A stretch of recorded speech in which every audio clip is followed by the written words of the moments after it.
Well, hello everyone. Just a little bit late here, but that's okay. We got lots of exciting things going on in our home. Um, my wife's youngest son, him and his wife just brought in a new life into this world. And welcome, Lydia. 28 of y'all. How y'all doing? Um, so Lydia just came into the world about, I guess about 19 minutes ago. So we are excited that the life cycle continues. I wonder more than ever at my age that I can see what I've lived through. Excuse me while I get this camera adjusted. Seen quite a bit. And here's the interesting thing. This precious soul who has just come into the world, there's a few complications, but nothing serious. She will most likely live at the turn of the 22nd century. And it's remarkable when you think that I was born in 1955. She's born 2018. We're seeing a family lineage that begins to stretch, 3 centuries. It's amazing. So, hello, Milky Way. How you doing? Brian, Hidden Harvest, how you doing? Dawn, Nick, how are you? Hey, don't congratulate me. I didn't do anything. It's Blake and Stacy, and we're just happy for them. This is their first child, so boy, are they in for an exciting time. They don't give you the manual when you go home. They give you this life and they say, well, good luck. And away you go. And, that's when you really find out how, number one, grandparents really come into the scene because they really are the manual. And the other thing, you find out who your friends truly are. And you also find out the adage is that child will age naturally in the next 5 years. The parents, they age 10 years. And we all know that experience. So how is everyone? There's about 100 of us in here, 94 in counting. What a episode last night with Claudia, with Dr. Albers. Wasn't that just, I have to tell you, we were on baby watch during the night. So we were, anticipating this, but I have to tell you, I went back and watched that program and reread the document. It's stark when you really see this transformation of our star. And I look and I think about Lydia. She's not even an hour old. And the son that she is being born into was not the son that I was. And if we've seen that much, what we would call degradation, wow. So this episode of today is Terraforming of Earth. It's always amazing how it comes up here and it's not exactly what I said, but it's close. So let's just get right into it. What is happening to our planet?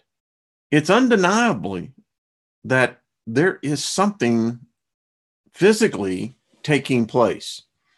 Now, over the lifetime of my channel, I have produced a number of videos, and all of them was leading to where we could actually begin to have cognitive thought and see, stepping back and just examine what's going on. So I did a video, and allow me to pull it up.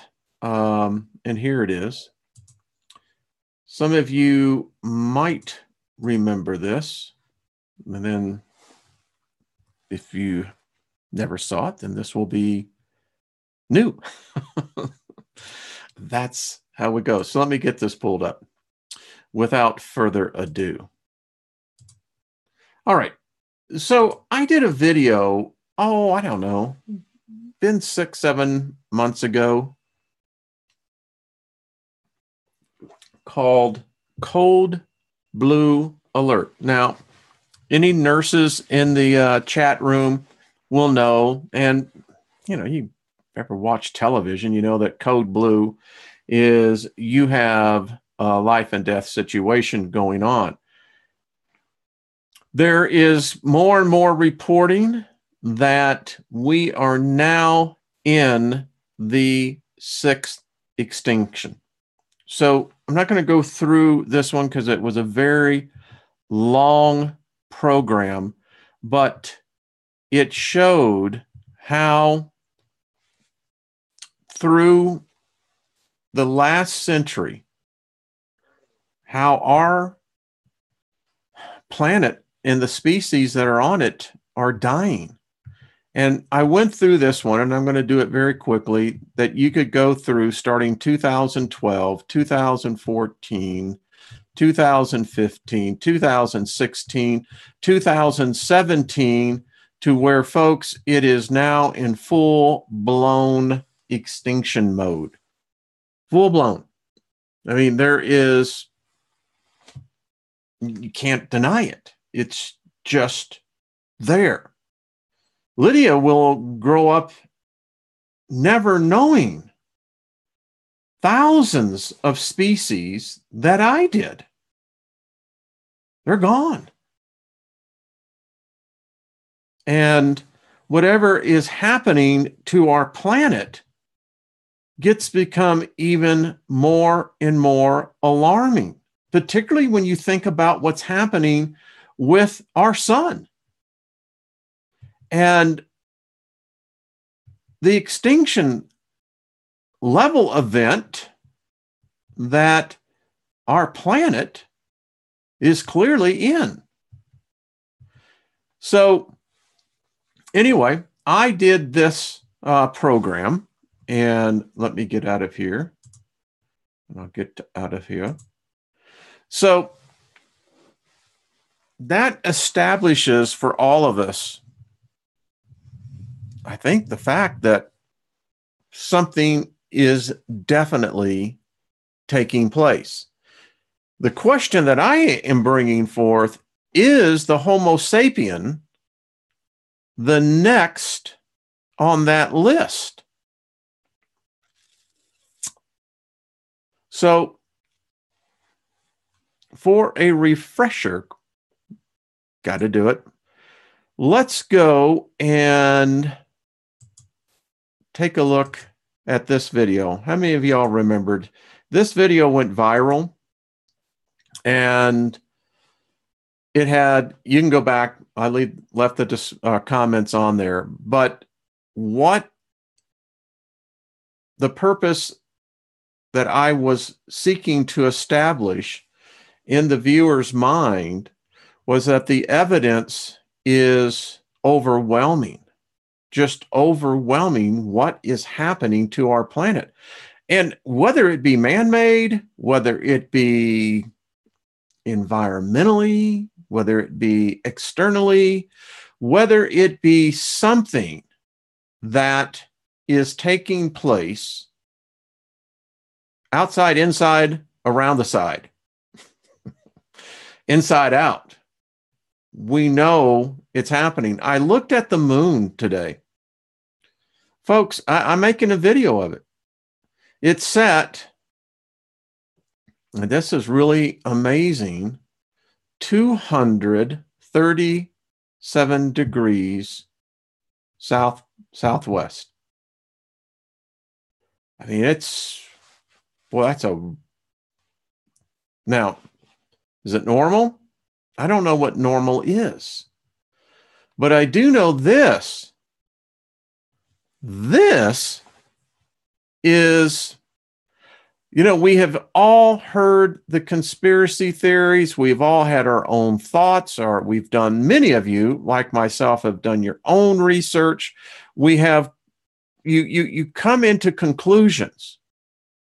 Now, what I found very interesting about this particularly graph was the striations of the cloud as it begins to get up higher into the atmosphere. But we know geoengineering is taking place. I'm about to show you how this is accelerating. And go watch the video.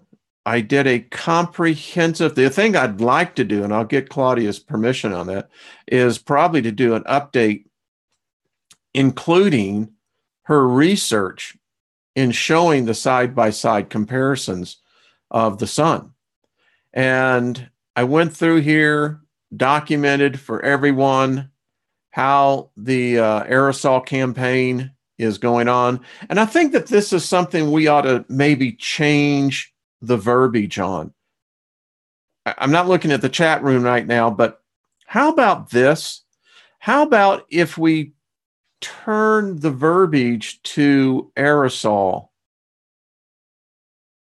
spraying, aerosol injecting? Take the chemtrails right out of the equation, right? We'll take the word aerosol.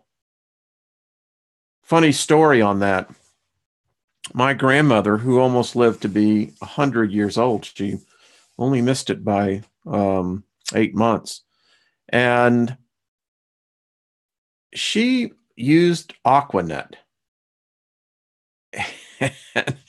And I swear that propellant that they had in Aquanet, how many of you remember that?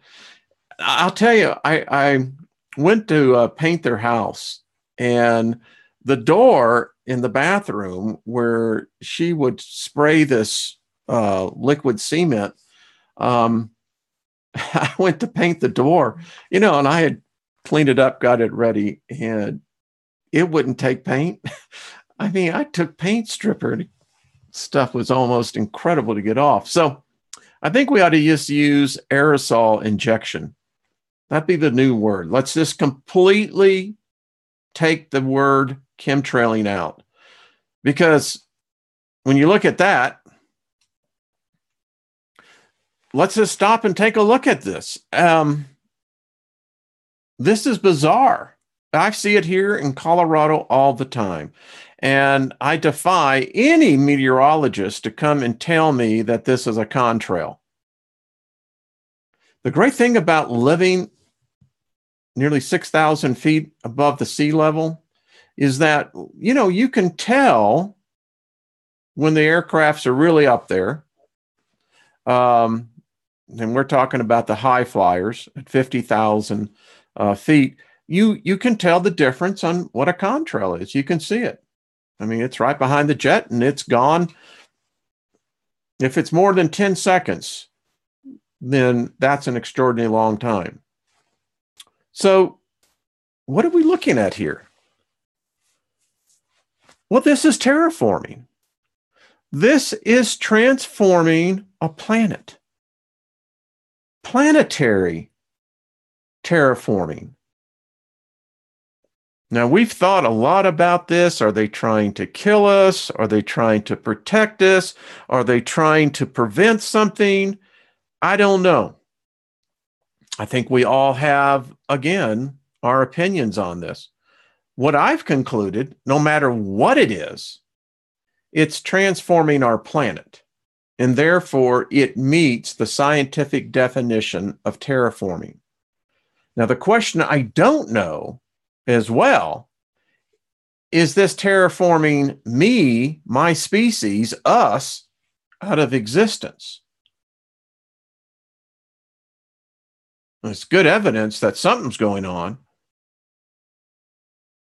I mean, if this is to prevent a disaster,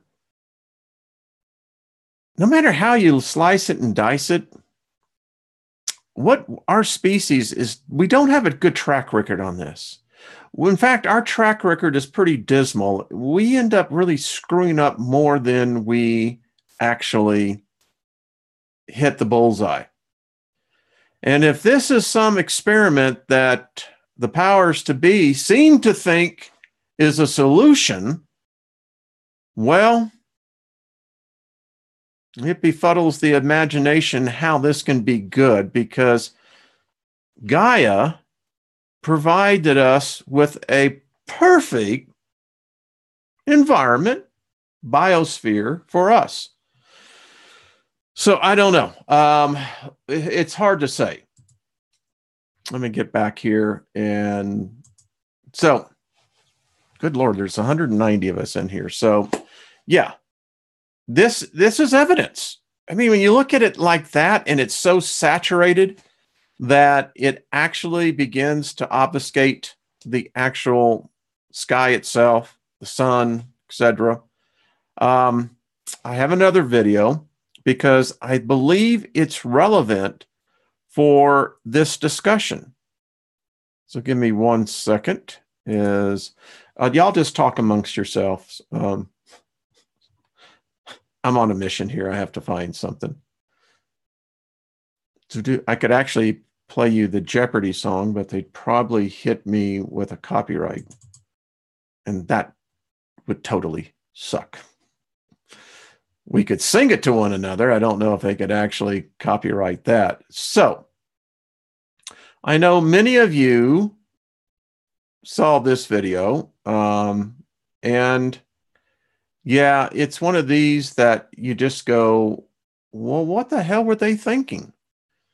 So let me pull this up. There we go. And now I will share. Sharing is good. You do know that, right? Of course you do. All right, so y'all remember this. These were the sky pics that I took in February. And here they are.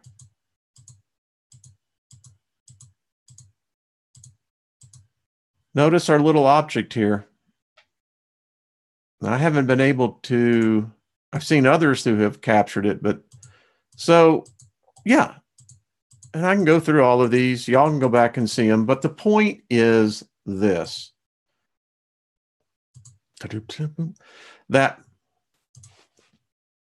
That's not natural. Some gentleman wrote, really, he said, that's clearly, looks metallic and looks artificial, synthetic. And yeah, it is. And we're breathing it. That's what just freaks me out. Now that I see these jets, and by the way, there's more and more of them that I'm capturing, and I've got some pretty good cameras. And I can't see the aircraft dispersing the propellant, the aerosol. The weirdest thing. And then you get the other ones that you could see like they're almost coordinating on a map, because you'll see they'll eject out for, 100 miles, and then they'll stop. Gets stranger. So part 2, if you're terraforming a planet, what are you doing? Chai tea, everyone.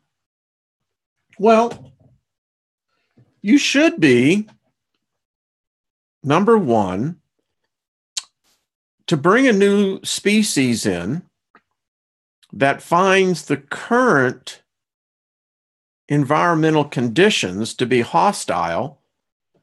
Well, we used to think that it takes centuries to transform a planet.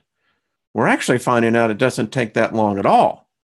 In the scheme of things, if you look at the geologic record, the cosmos, the record that it takes to form a planet, to actually change the biosphere, you can do that within a relatively short period of time. Within 50 years is what it's showing to be. So if you're going to terraform a planet, either you're going to be introducing a new species or a species that's not of this planet, not indigenous, is going to come in and begin to take up residence. So what do? Well, you would begin to change the atmosphere. You begin to change those elements that would be less hostile to that life form. Okay, that's bucket one. Bucket two that we have over here is that there's something happening to our planet. The movie The Core is a great example of that. That the core of the planet was literally slowing down. And interesting, great fiction in there, but they also sprinkle it with a lot of good scientific accepted theory. One of that is rapid mantle displacement. In my book that I wrote in 2002 called The Start, I did an extensive chapters on the theory of rapid plate displacement, that it doesn't take millennia to have the plate shift. There is a theory that says that it can happen very suddenly. And when I mean suddenly, worldwide within minutes. Now, that's radical when you begin to think of shifting complete continental shelves. So we know bucket two says, well, there's something happening to our planet that the world powers to be fear that they can't tell the masses, which has been documented by sociologists, psychologists, etc., that, as they say, we are 3 meals from anarchy. Think about that. And when you have a slave race, you need the worker bees to continue to work, to pay the taxes, and, to continue to prosper the elite. Now, bucket three says that our solar system, much like Dr. Albert said, we have been completely ass backwards in our perception of what the solar system is. They just announced today that Hubble now has seen the furthest light source star ever recorded. Well, don't they have other deep space telescopes out there, right, that we've sent out there? Going way beyond Hubble. I don't know. I thought more and more about what Dr. Albert said. How do we know in what is space? What are we seeing? Are we seeing an angle that breaches out to a 90-degree viewpoint of eternity? The end of the solar system? The universe? No. But bucket three says that something is coming. Something is happening. And let's just break that down, because we got two, what we could put in our coffee mugs in our bucket here. Coffee mug one says it's something coming into the solar system. Coffee mug number two says our sun is dying. Now, Hollywood has been replete. Books by the hundreds have been written on fiction on a dying planet. One of the ones I thought was most interesting was Knowing, the one with Nick Nolte in it, where it began, and you can go see the movie, but I thought it was real interesting because they did a mixing of a number of different theologies, ideologies, science, and the crux of that movie was our son was dying.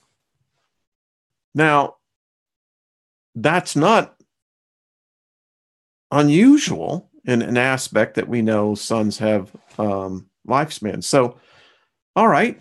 So if one of these three buckets, now y'all could probably add more buckets to it. I'm just keeping it simple. You know, if we're going to be playing 3-card Monte here, I at least want to know which cards I'm working with.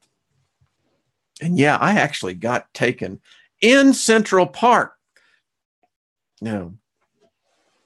Think you can beat them? No way. So now, here is the other alarming point to all this. I have, for your viewing pleasure, a listing of stories that we're going to look at that absolutely defines this fact. The Daily Mail, how we swallow 114 pieces of plastic with every meal. Household dust contains soft furnishings and synthetic fibers fall into the dinner plates before being consumed. Every one of us, this is what we're eating. And the article goes on to simply say this: it's so bad,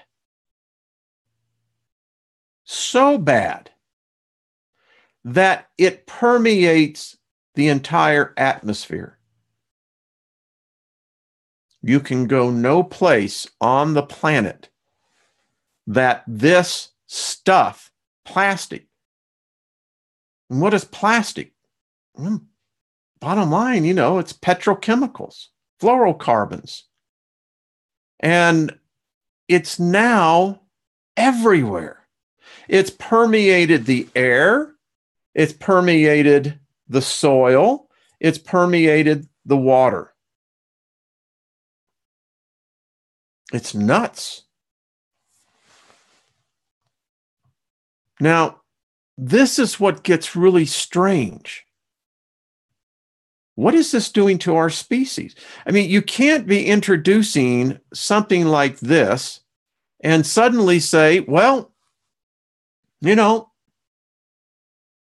our bodies will filter it out. I don't think so. I don't think so. And who knows? Maybe there's a species out there that would find our particular environment hazardous, and maybe fluorocarbons are the thing. I don't know. Now, this is weird. So think about this now from a point of a new species being introduced. You know, when I think about machines being able to challenge me and tell me that I'm a liar because my very thoughts can be read, interpreted. Folks, this is freaky. Who knows? I mean, they're well into advanced studies on this now. It's hard to really say what is and what isn't actually happening. I know this about press releases, and I know this about how stories and how companies release these. Every press release and every story that you read in here, there's a profit motive to it. You know, I think even in disasters, every disaster is a ratings bonanza for every television station out there. So imagine this, that we live in a world that Lydia, where by the time she gets ready to go to school, well, this becomes almost commonplace. And let me tell you why I could argue that this is the best thing for humanity. You could have the centurions, right? Which would be artificial intelligence, robots. Well, gee, I guess if we, maybe androids, how's that? Synthetic life forms that could read our mind, violence would stop overnight. I mean, seriously. We as a species would have no defense. So this is part of terraforming. Now let's talk about this one. This one's really strange. So we know what's happening, that there are some chemicals that are just not good for us. They're not good for any living species. None of them. I mean, we're talking down to the microbes, that we really need those little guys, in the soil. So apparently, whatever this judge here seems to think, well, no, tell you what, I'm going to ignore the evidence. Don't confuse me with the facts. Y'all just go ahead and spray and have a good time at it. All I got to say, if y'all live in this area of Arkansas, don't breathe deep. Again, terraforming, changing a species, changing a planet, introducing a new species, moving out the indigenous one. If humans are really indigenous to Earth, I don't know. New generation of streetlights could damage eyesight and disrupt sleep.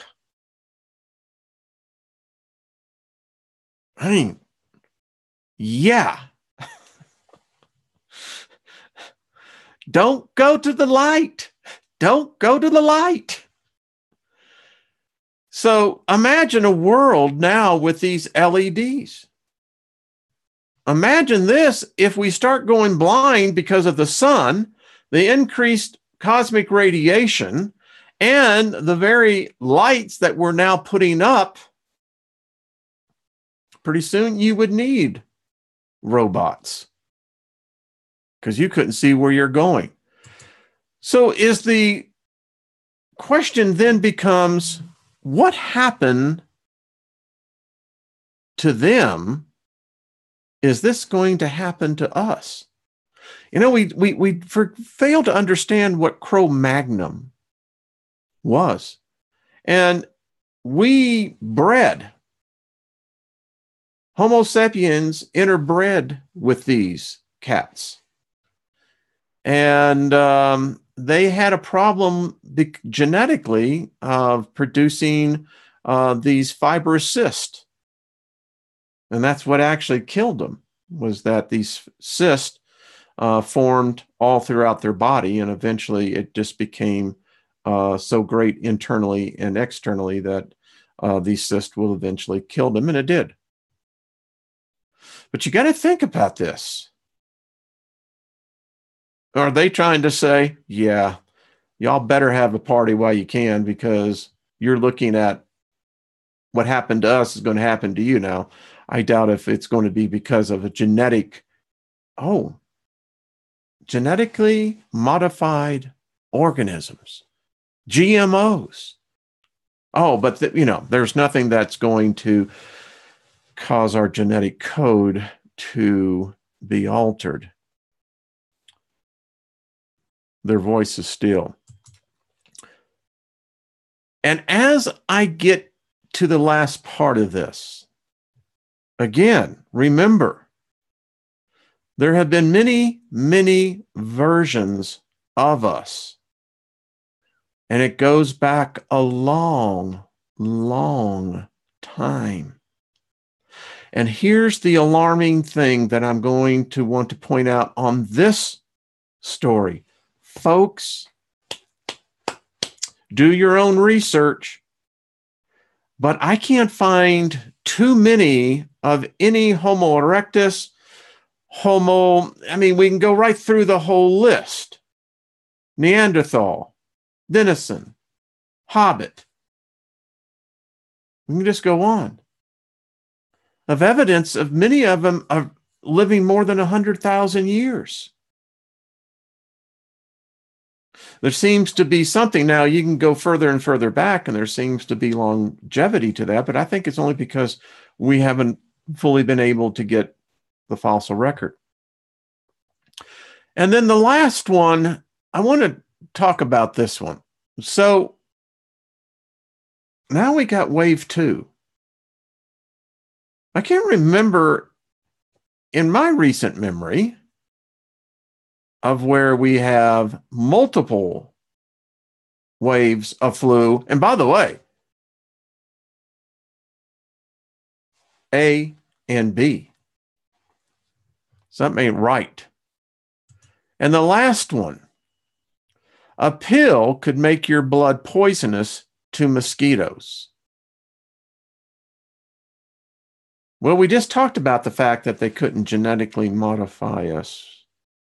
But, well, I mean, would you do it if you knew you couldn't get bit, stung?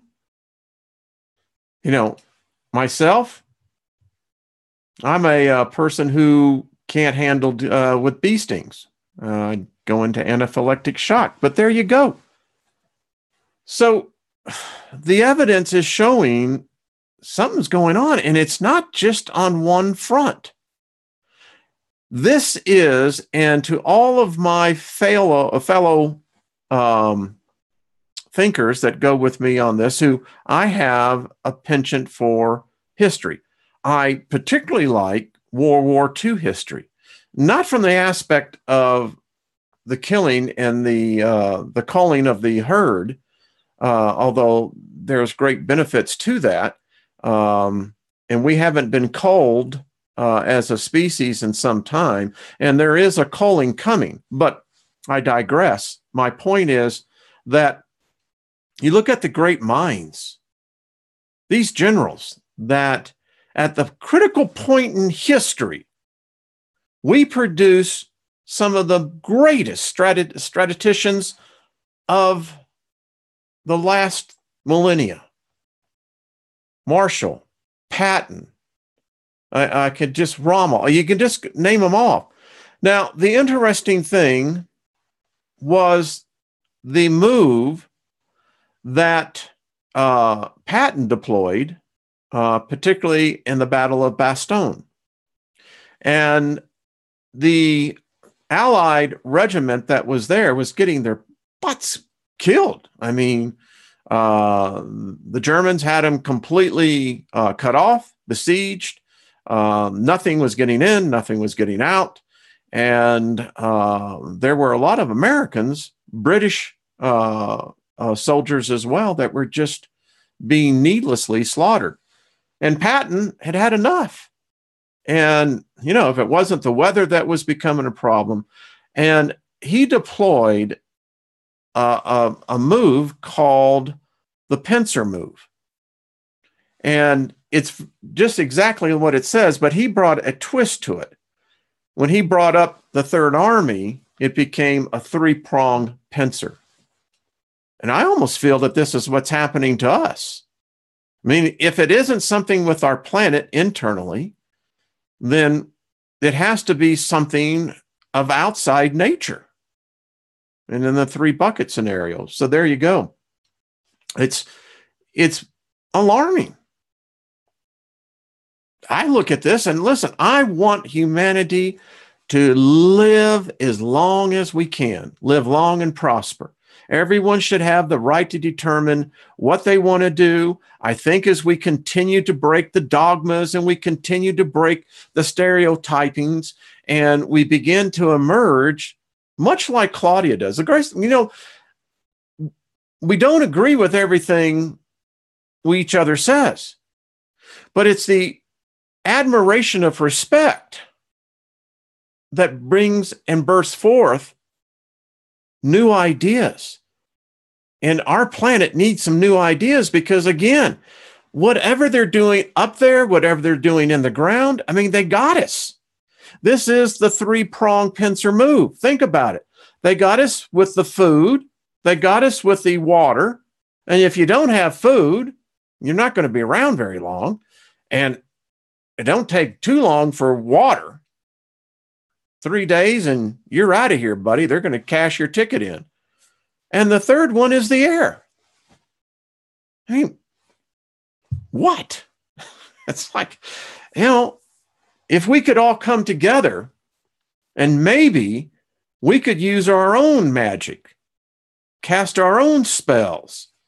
If they're sucking the energy off of us, and I swear it's just like that thing, you almost think you got something attached to your back of your head, it's sucking the life out of you. And as Rocket said in the movie Guardians of the Galaxy, it walks in and just sucks the joy right out of the room. But we're waking up to it. And I think that we may just be able to change this shit. Listen, when I see young people like Sandra O'Rourke, what a breath of fresh air. One of our generations did, at least I think, are giving the next generation down the line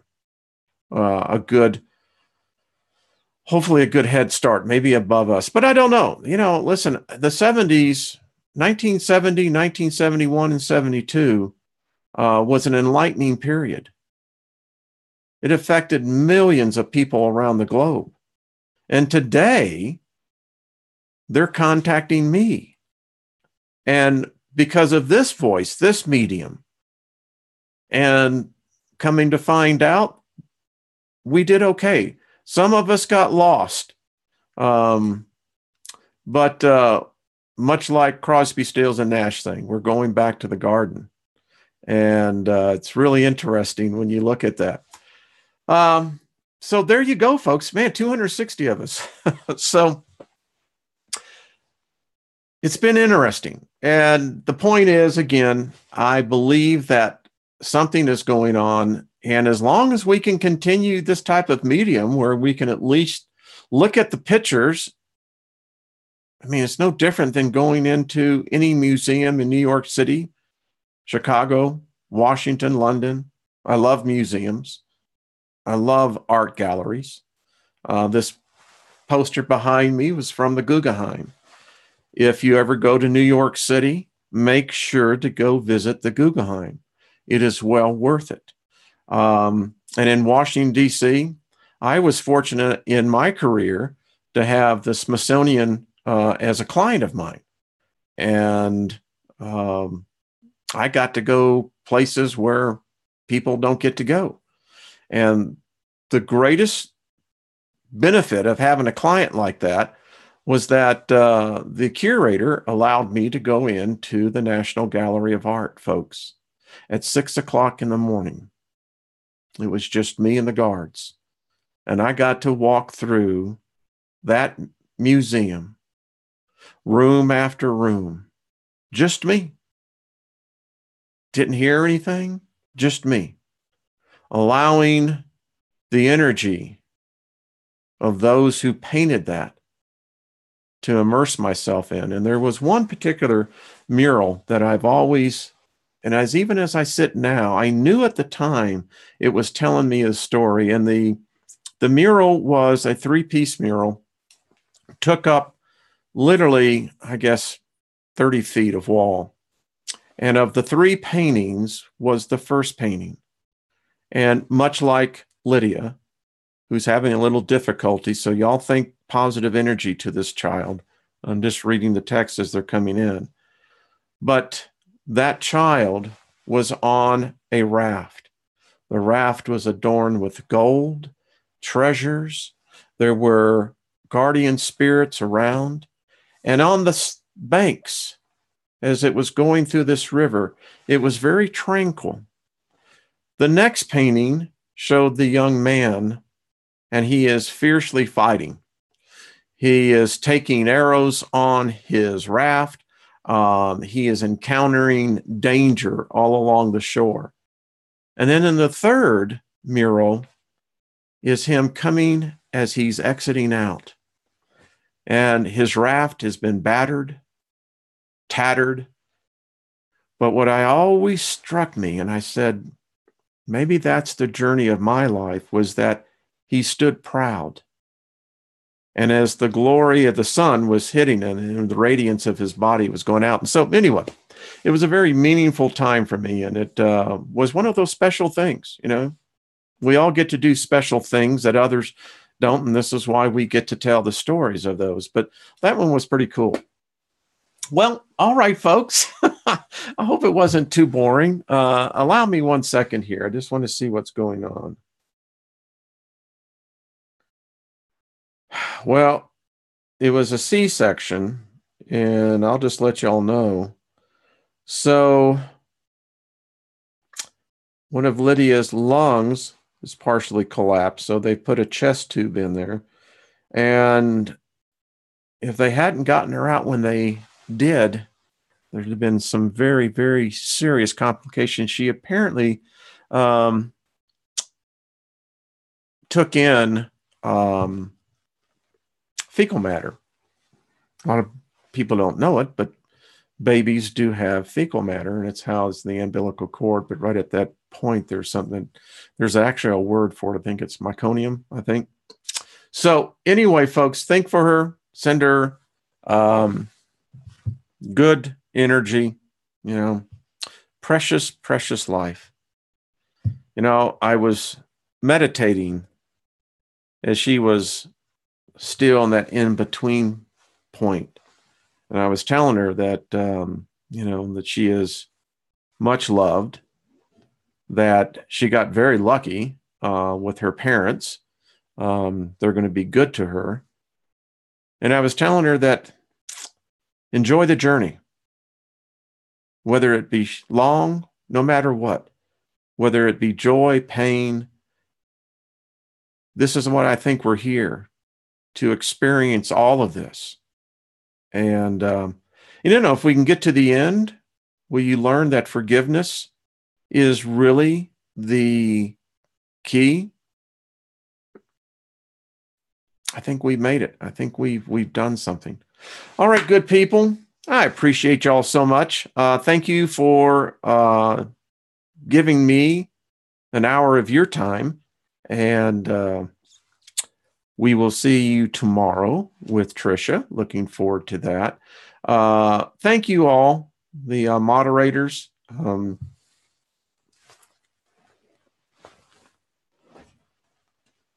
reading, so let's see. Yeah, thank you.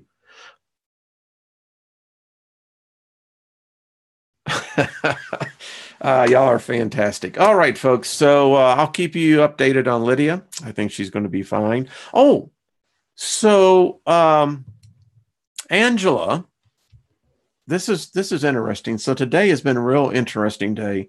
The spirit thing today. Whoa. I mean, seriously, whoa.